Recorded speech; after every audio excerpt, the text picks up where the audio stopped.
We are back on Dev Interrupted from New York City. This is your host, Connor Bronston, and I'm very excited to be joined by Pablo Jablonski. Pablo, welcome to the show. Thank you. Thanks for having me. It's great to be here. You are the former head of engineering for Twitter Spaces. You're also the VP of engineering today at United Masters. You have a fascinating background. So I'm really excited to dig into some of your background and also the work you're doing today. Maybe we'll get some hot takes out of you, I think. Sounds good. If you enjoy this conversation, make sure to take a second to leave a rating or review on Apple Podcasts or Spotify. It's a huge help to us. Pablo, let's dive right in though. Yeah. I think a lot of folks will know you from your work at Twitter on this very high profile product feature that came out with Spaces. I have to admit, I'm personally a fan. I got a podcast mic. Come on, go do it. How did that come about? Yeah. So great question. So my journey at Twitter actually started with Periscope, which is a live video application, which we started in 2015. I remember Periscope. Yeah. So that's where this all started. And so Periscope was this idea that people could use their video to basically the one sentence line was view the world through someone else's eyes. The idea is anyone could pick up their phone, point it at something and the world could see it. That was kind of where we were coming from. And it basically baked an entire product around video, live video specifically. And it was very interesting and very cool. And we got a lot of learnings from that. And about 3 years after we launched it, we launched this kind of secret project within Twitter that we codenamed Kaleidoscope. And the idea was that Periscope is video, Kaleidoscope is anything, right? Like what are all of the different forms that this live technology could take if we were to remove video from the equation? What's the whole equation of things that we could do? And we spent about a year prototyping different ideas, and audio emerged as the most promising next step. We found that audio was a much more comfortable way for people to engage in conversations than video was. We actually launched what we called audio-only broadcasts on Periscope about a year prior and found a lot of people were doing them because they didn't want to be on camera. So we built a bunch of prototypes and we found this idea of these audio rooms where people could really talk using their voice as a really compelling idea that really took that to be the prototype that we wanted to take next. That was the evolution of Periscope, the next step we wanted to take. It was towards the end of 2021 was basically where we decided that we wanted to take that prototype and actually make it a reality.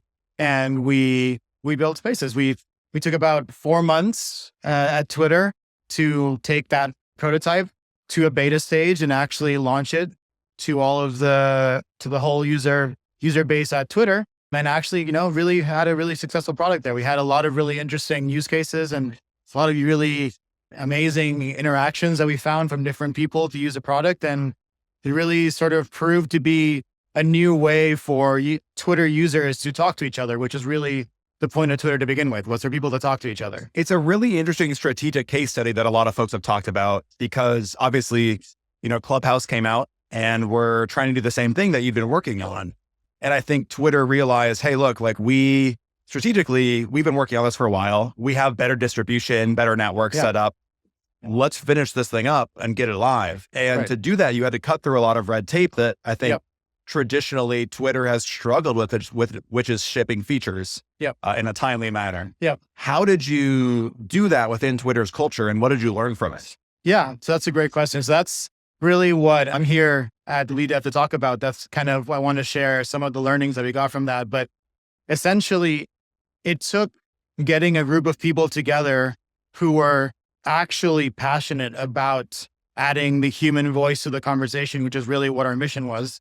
It was really getting really crisp about why we were doing what we were doing. Not just the fact that, hey, we have to build Spaces. And by the way, we should do it faster because, we should do it faster. It's like, why should we do it faster? What is the value here? What are we bringing to the company? And really getting super crisp about the value add. And then really getting a group of people who are super passionate about making that happen. And then really just organizing as a team within Twitter. A lot of people say a startup within a big company. It's obviously it's something I've said many times, but really living that to its core and actually approaching things differently so that we could ship something like a startup would. Even though we were in Twitter, we really wanted to move like a startup would. And the way that all started was what we called sort of like a manifesto of how we worked, which is like, it was just a 1-page Google Doc.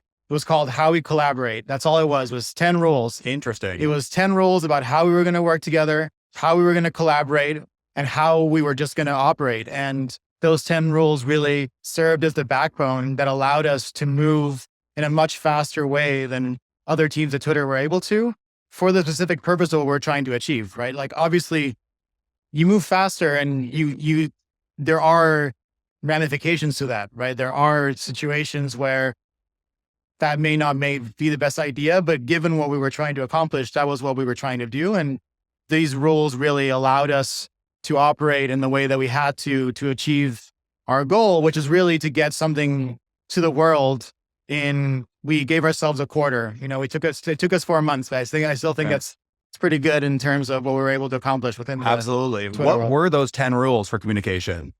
I'm going to see if I can remember all 10 of them, but I know most of them.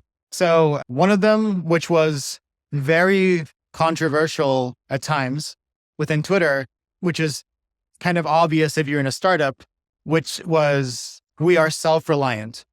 That was a single rule that basically played the part of saying, whenever we can do things ourselves, we will.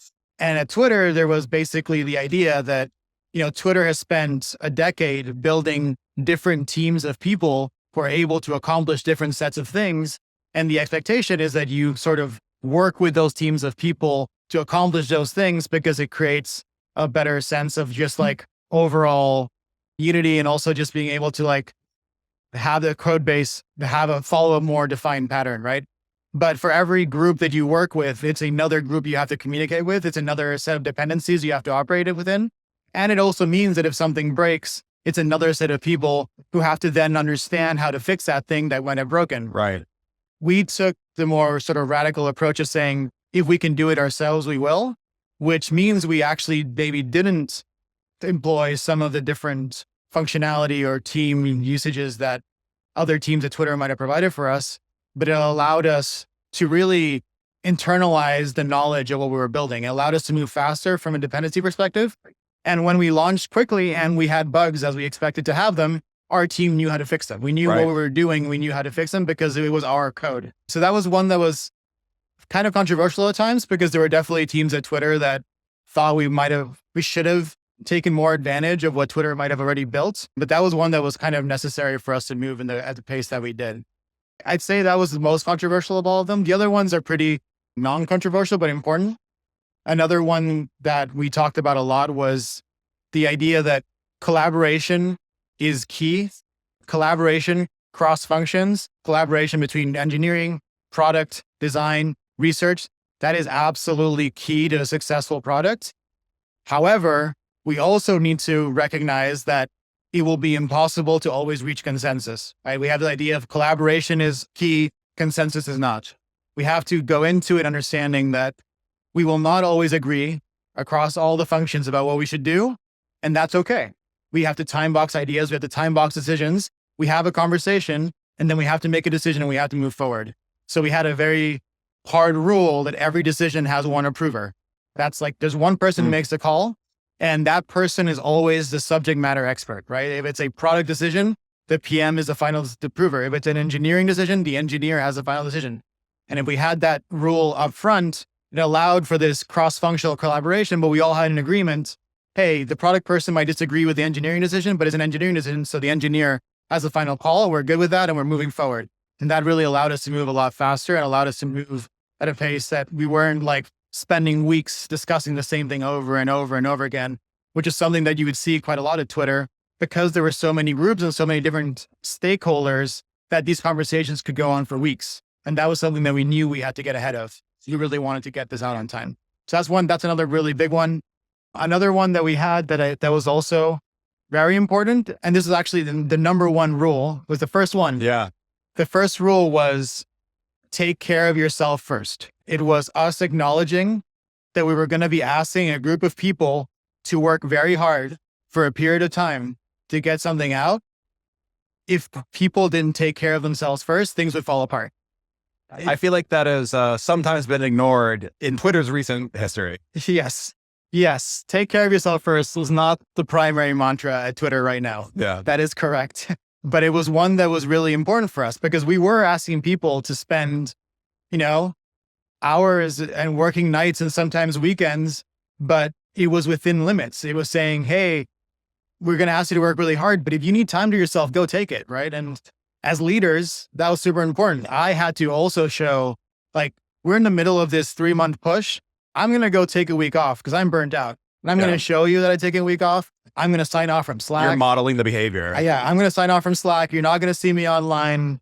If I don't do that, no one else thinks it's okay to do it. And that creates the problem of burnout, right? Which is, I always say burnout is a lot like dehydration, where it's a lot easier to drink water when you're thirsty than to actually fix it when you're dehydrated, right?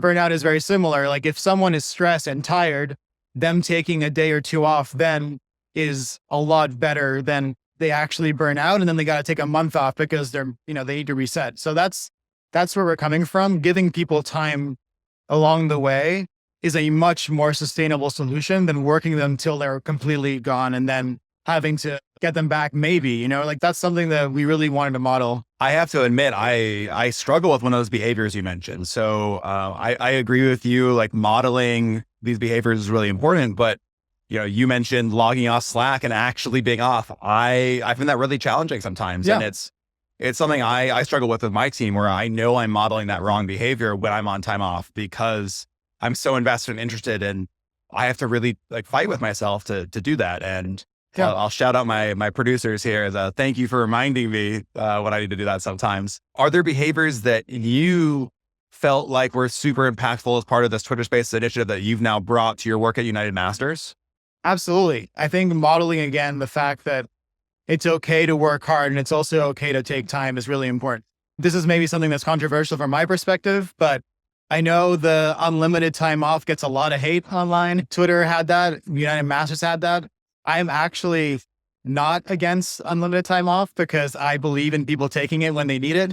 I think a lot of people give it it gets a bad rap because they think people don't have set days, so they don't end up taking it. But I believe as long as leaders model the right way and say, what unlimited time off really means is take the time when you need it. And as long as you get the work done, take the time to have fun, take the time to be with your family, take the time to do other things. That is such a more humane way of doing things for me than saying, I agree. Here are 5 days in the year, take them in the time that you think is best. But like, by the way, if you need that 6th day because it's really important to be with your daughter, you don't have it. That doesn't make sense to me.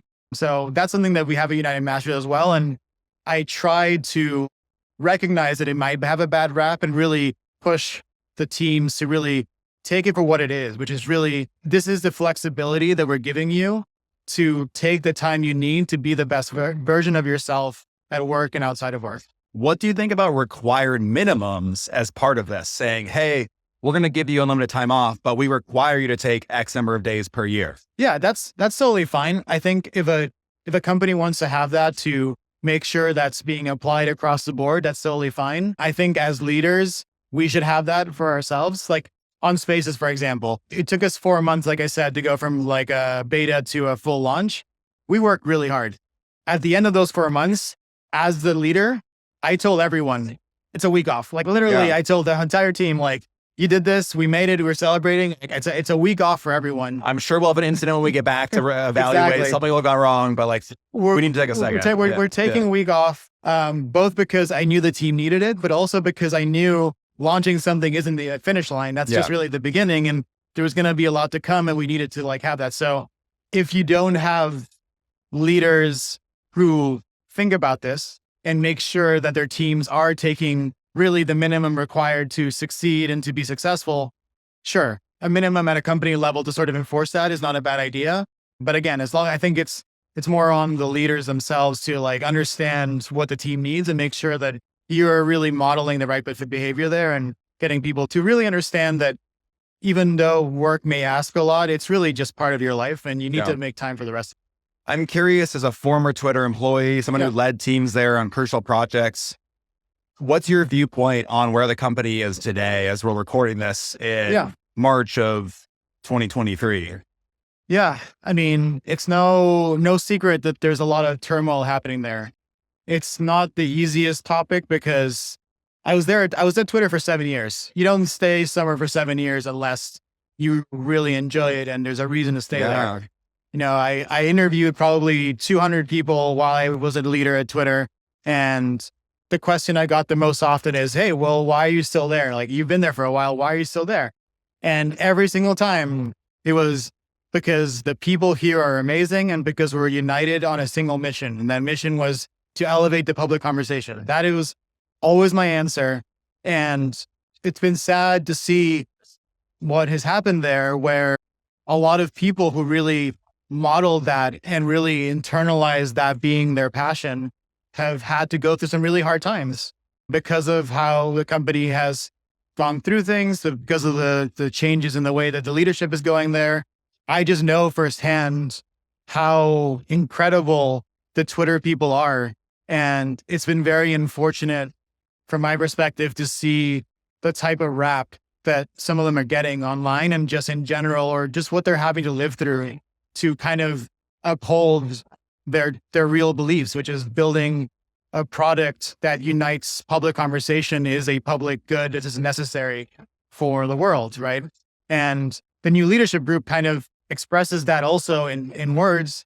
They also say like, hey, Twitter is really a necessary good for humanity, but they're not, in my opinion, not operating in a way that really models that behavior internally. And that is something that I was very proud of at Twitter while I was there, was that Twitter really modeled its internal behaviors as what it was trying to influence in the world.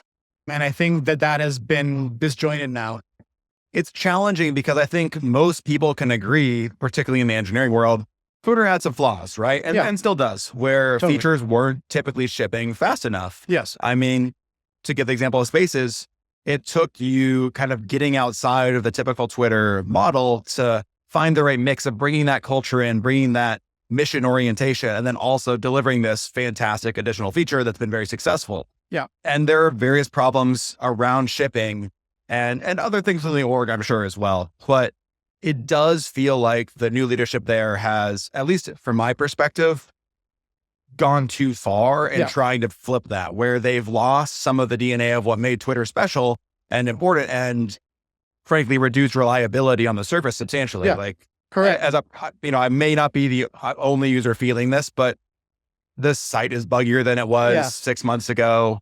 I use it less. I don't feel that the conversation is as impactful, particularly to the development community, has for now migrated to places like Mastodon and elsewhere, because it feels like, I would say, almost disrespected in a way where their concerns weren't necessarily listened to. And I think there was a better middle ground, at least, again, this is just my opinion. No, totally. But, It's interesting using Twitter as someone who worked on it for 7 years.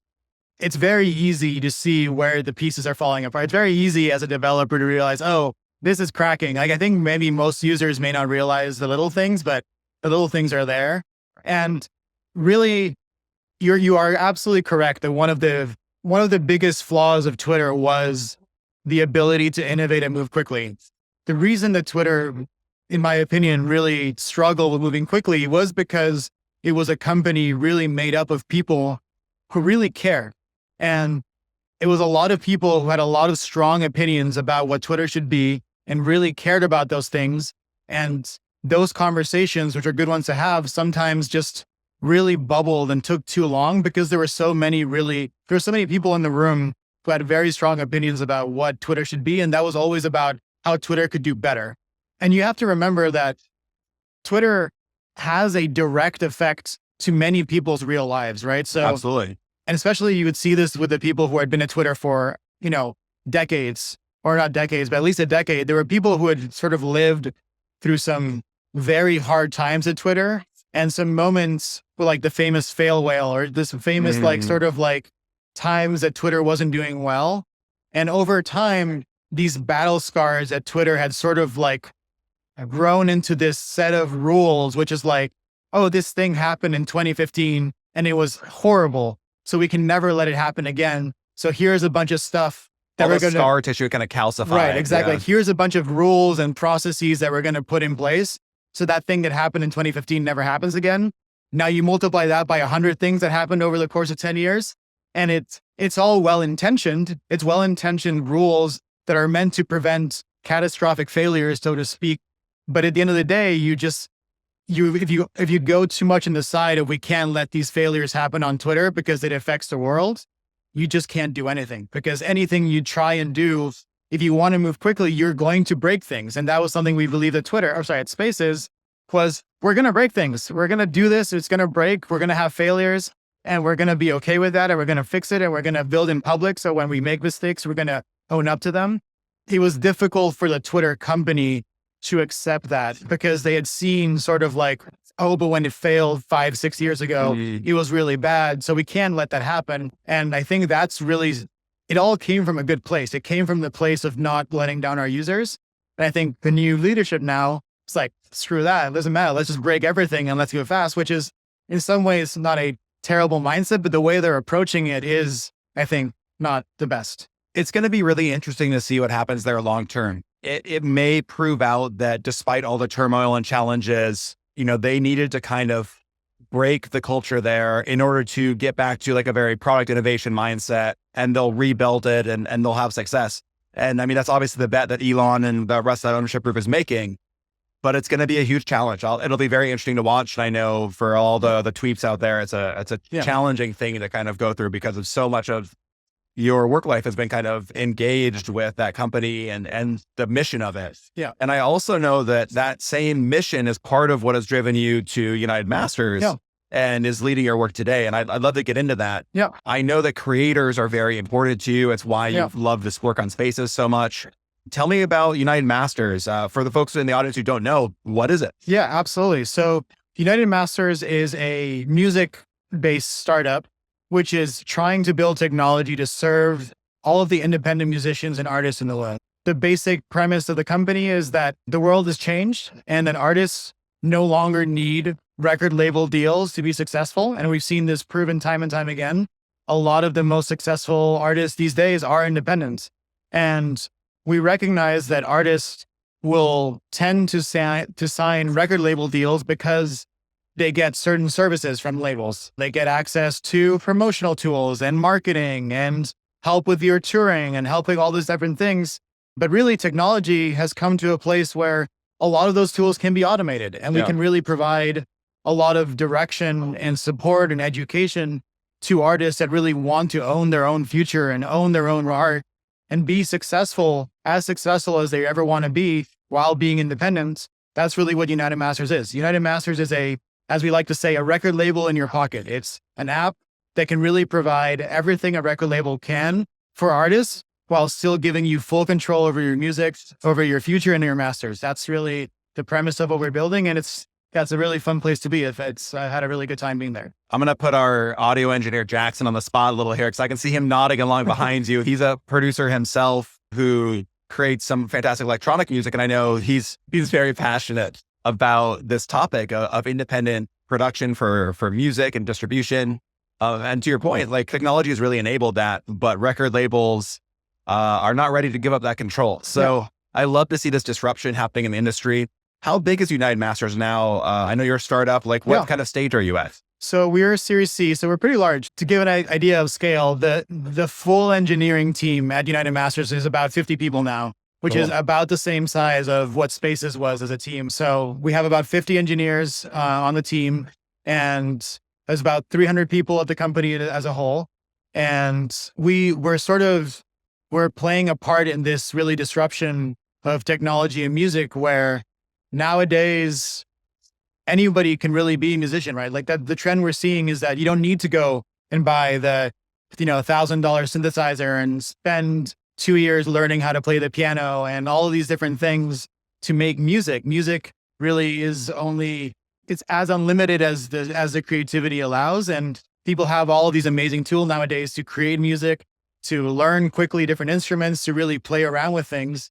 And we're just trying to be the distribution mechanism and the sort of the second step for all those people sitting in their bedroom or their garage saying like, I have these creative juices that I want to express and I want to create something and I want to see if that creativity resonates with others. We're trying to be the path through which those people can test it out and actually put their art in the world and hopefully be successful at it. There's this clear through line in your work from supporting creators, helping build tools that enable them.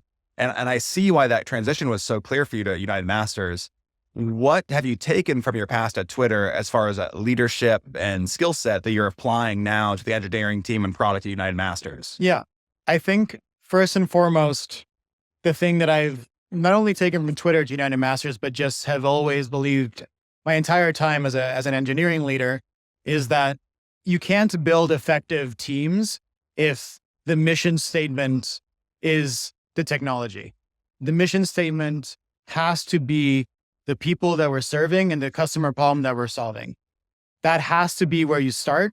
And you have to build a team of people on engineering and cross-functionally that really are passionate about solving that problem for those people.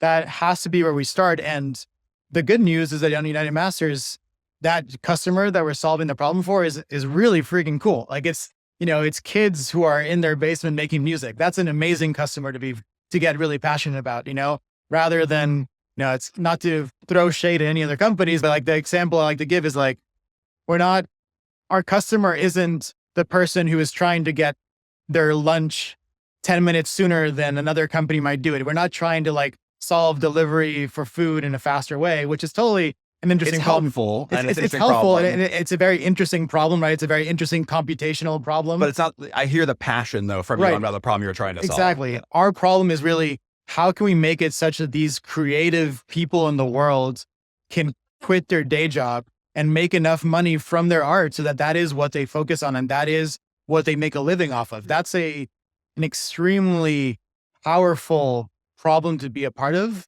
or to be able to try and solve. So that's where I start, right? I start with getting everybody on the same page. Like the reason that we're going to go spend the next month writing, thousands of lines of code is so that this kid in the garage can actually make a living from their art. That's really what made Spaces successful, is because we all focused on what we wanted to do from a customer problem. And that is also where I'm starting at United Masters. I have found that if you can get a group of people who get passionate and understand the real lives that your work is changing, everything else falls into place. Everything else becomes much more successful and people want to put in the work and want to make it successful. So how do you build that passion and that connection to your users within your engineering team?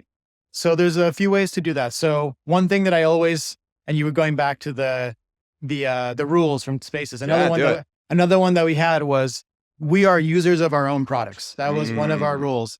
We had this sort of innate belief that if you don't use a product that you're building, you can never make it better. We're gonna dog food this. Yeah, exactly. So on Spaces, what we actually did was, while we were in beta, all of the Spaces internal teams were on Spaces. We didn't use Google Meet. We used Spaces to do our meetings, and they were hella buggy. They did not work. Like, we're gonna fix this, guys. Yeah, exactly. They were pretty hard, but at the same time, by doing that every day, we found the bugs and we solved them. On United Masters, it's a little bit more difficult because the users are artists, right? So if you're an engineer, you're not an artist, you may not have as much of a reason to use the product. But luckily, we do have a significant number of engineers who have music as a passion, people who DJ on the side or maybe part of a band. So we do have engineers or people of the engineering group who are using the product as artists. But regardless, the other part of that is also just real customer feedback, right? So we're pretty lucky at United Masters to have a really dedicated and passionate user research team who are doing this. We're going out and having interviews with real artists and talking to these people, hearing what their pain points are, hearing what they would like our app to do that it doesn't, talking about what we're thinking. Like, we have this ongoing cycle. We're always interviewing artists and we're always feeding that back to the engineering team where, we make the videos available to watch. We put out readouts of what the main topics are. We really like putting faces to the problems, right? So it's not just saying, artist X said that they really want this product, but actually putting a video where the artist says, I feel like I'm about to break out, but what I'm really missing is this thing. Like, if I had that, I really feel like I could do it. It just adds so much more humanity to it. And it really goes a very long way to really explaining why we're doing what we're doing. And that's a mission that I think most humans could connect with. Like, music stirs the passion in our souls and makes us feel. And so when you hear that from someone who's like, I want to do this full time, I really believe I can. Yeah. I'm seeing the success. I'm sure that does motivate your team, where Absolutely. It's like, this is exciting. How can we help solve this problem for them? However, Yeah. not everyone is working on something they're as passionate about. Maybe you are trying to solve, we'll use your food delivery example. And Again, don't no get me shade, wrong, no shade. Yeah, I'm passionate about food. Like I love food, but it's a little more exciting to help, or at least for me, make an artist's career and give them that opportunity than it is to improve your delivery time slightly. How do you build that same care for users in a team where maybe you don't have as much passion? I think you got to find the right angle for why it's interesting, right? Like any problem, I think, can either be somewhat uninteresting or somewhat interesting, right? Like, let's take the artist example again. Sure. One of our things that we try to accomplish for our artists is that we try to get their music on all the different DSPs, the playing platforms, as quickly as possible, right? One of our missions is to get that down from like 5 days to 3 days. At a surface, is that interesting or a problem? Saying like, it's kind of the delivery problem, like, right? It's like, we're going to spend a month making it so that music goes on the platform 2 days earlier. Maybe not interesting, but like when you say we're going to make it such that this artist can reach their listeners 2 days earlier, so that they can get their music out 2 days earlier because we're interesting, right? So I think any problem that is worth solving has that angle, has the reason for why it's an interesting thing to do. Because if it's not interesting to do, if there's not a real customer reason to do it, then there's probably something that is more impactful for your customers. Every customer is important. Every real problem they have is important. So if you're focused on building something, you're like, we have some metrics and some like experiments to show this is moving this, but like, we can't really understand why this is important. And maybe it's, maybe there's something that is more important to that customer. And I guarantee that regardless of the customer space that you're in and the problem that you're in, there will always be something that to that customer is extremely impactful and makes their life easier, right? Like that's what it really comes down to, is people saying, prior to this, it took me a long time to do this thing, or it was impossible to do this thing. And now that I have it, it's not. Now that I have it, it's easier. And I'm able to do what I need to do to make my life easier. And as long as you frame it in that way and you're able to really quantify and find the people that you're making that easier for, I think the passion follows. Well, and to, again, no shade, continue to use your example of food delivery. DoorDash, to be clear, we would have you on the show. Hit us up. We're not trying to shade you. No shades. But let's say you are improving delivery times, 2 minutes for every delivery. You can see the impact of that in a different way, where it says, oh, that scales across the user base. Suddenly you're enabling all these drivers to earn a little more every day. And that adds up in aggregate. Or the restaurants to sell more of their food and actually be able to like succeed. And so maybe it's a little harder to see where it's like, okay, maybe I'm not quite delivering music faster and enabling that artist in the way that like your example was bringing up. But the scale of that kind of consumer problem is so large that you can say, well, like how much money did we save a restaurant today? Or how much more sales did we enable? Or how much time did we save? And I'll say, as like someone who works for a developer tools company, I love thinking about those efficiencies because, we are like, for us, we're building tools to help engineers be more efficient and help the people who, frankly, build the building blocks of the modern world do more. And like, that's what gets me excited. I'm like, oh, we're enabling that innovation. Like, absolutely. Like maybe for us, like, okay, is our innovation problem as exciting as yours? I'll just be honest and say like, no, like it's really cool what you're doing with, to enable artists. And I'm so sorry for our team members who are listening to us, but like what we're doing is we're enabling teams like yours to move faster and deliver. And that it's really cool to think about those second order impacts. So I love that reframe you have here. Absolutely. Like at Twitter, there were many, many people whose entire focus was to make the site slightly more reliable and to make that tweet available slightly faster. Again, that problem's like decreasing tweet send latency from 300 milliseconds to 250 milliseconds. It's like, your point is an efficiency thing. But when you put that onto real people and say, well, that allowed that like increase in efficiency and that increase in reliability made it such that this tweet in this low impact world was able to get out there faster and reach more people and maybe spark a movement. Like, it's really taking those second order effects, and absolutely the side of efficiency that it sort of unlocks the products that we build is as important as the products themselves. Are there any bottlenecks that you're currently facing with your work at United Masters, challenges that you're learning from right now? I'd say the biggest bottleneck is just that tech and the tech tools for music have progressed very quickly. The industry has not kept up, so to speak. This is something that's not new to music. Music has a reputation for a while that it is pretty resistant to technology. Go back as Napster, obviously all the things that happened there. And then when streaming started to be a thing and all of the resistance that streaming had versus CD sales and downloads, the industry of music tends to not like change. And we are a company trying to create change, but we're living in the reality that we still have to operate in that industry, right? When someone releases music, we still have to get all of the copyright clearance. We still have to make sure that all of the different collaborators get paid what they're supposed to, and then make sure that, we're actually doing things the right way. And that if you want to put that song in a commercial, for example, that, you have all of the rights to do so.